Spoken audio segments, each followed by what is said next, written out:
Cholimex Foods hân hạnh đồng hành cùng chương trình. Xin chào các bạn đã trở lại kênh Kỹ năng Vào Bếp.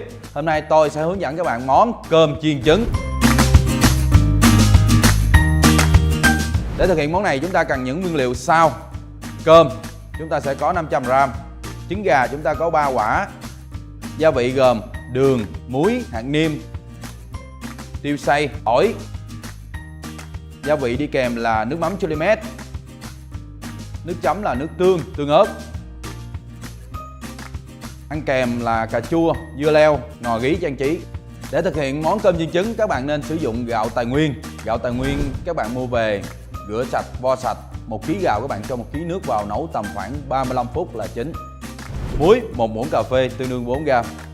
Hạt nêm 1/2 muỗng cà phê tương đương 2g. Đường 1/2 muỗng cà phê tương đương 2g. Tiêu xay 1 đầu muỗng cà phê tương đương 2g. Trộn đều. Rồi bắt đầu chúng ta sẽ cho chảo lên bếp và chúng ta chiên cơm. Cho chảo lên bếp chúng ta mở lửa lên và chúng ta cho 2 muỗng canh dầu ăn vào tương đương 20g. Tráng chảo cho đều. Sau đó chúng ta sẽ cho trứng vào.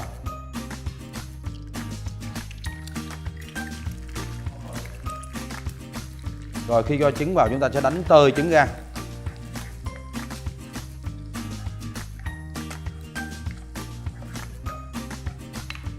Rồi chúng ta cho tiếp phần cơm vào.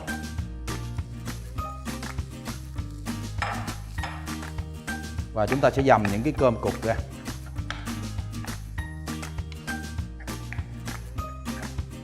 Rồi chúng ta sẽ đẩy lửa lớn lên và chúng ta tán cơm cho cơm tơi ra.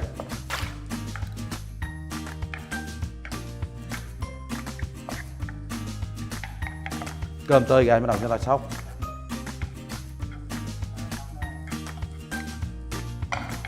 Sau khi cơm đã tơi với trứng ra, chúng ta nhỏ lửa lại và chúng ta cho phần gia vị đã trộn vào.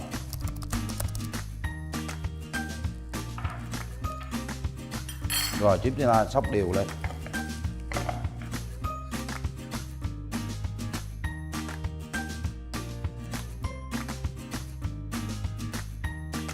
Rồi chúng ta cho tiếp tỏi phi 1 muỗng canh vào và tiếp tục xóc đều.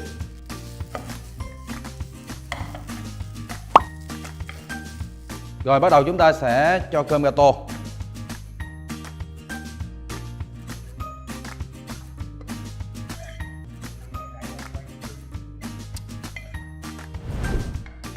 Rồi sau đó chúng ta sẽ cho cái dĩa lên.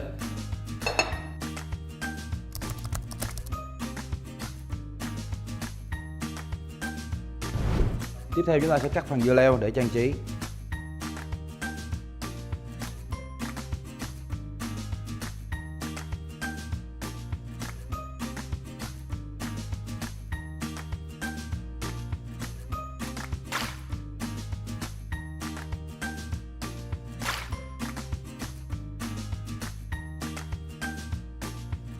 Rồi sau đó chúng ta sẽ lấy cái phần tô ra.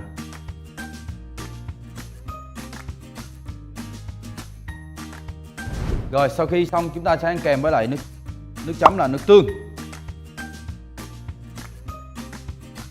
và tương ớt Cholimex.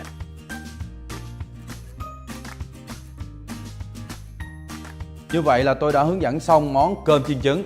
Chúc các bạn thực hiện ở nhà thành công. Chào và hẹn gặp lại những tập tiếp theo của Kỹ năng Vào Bếp.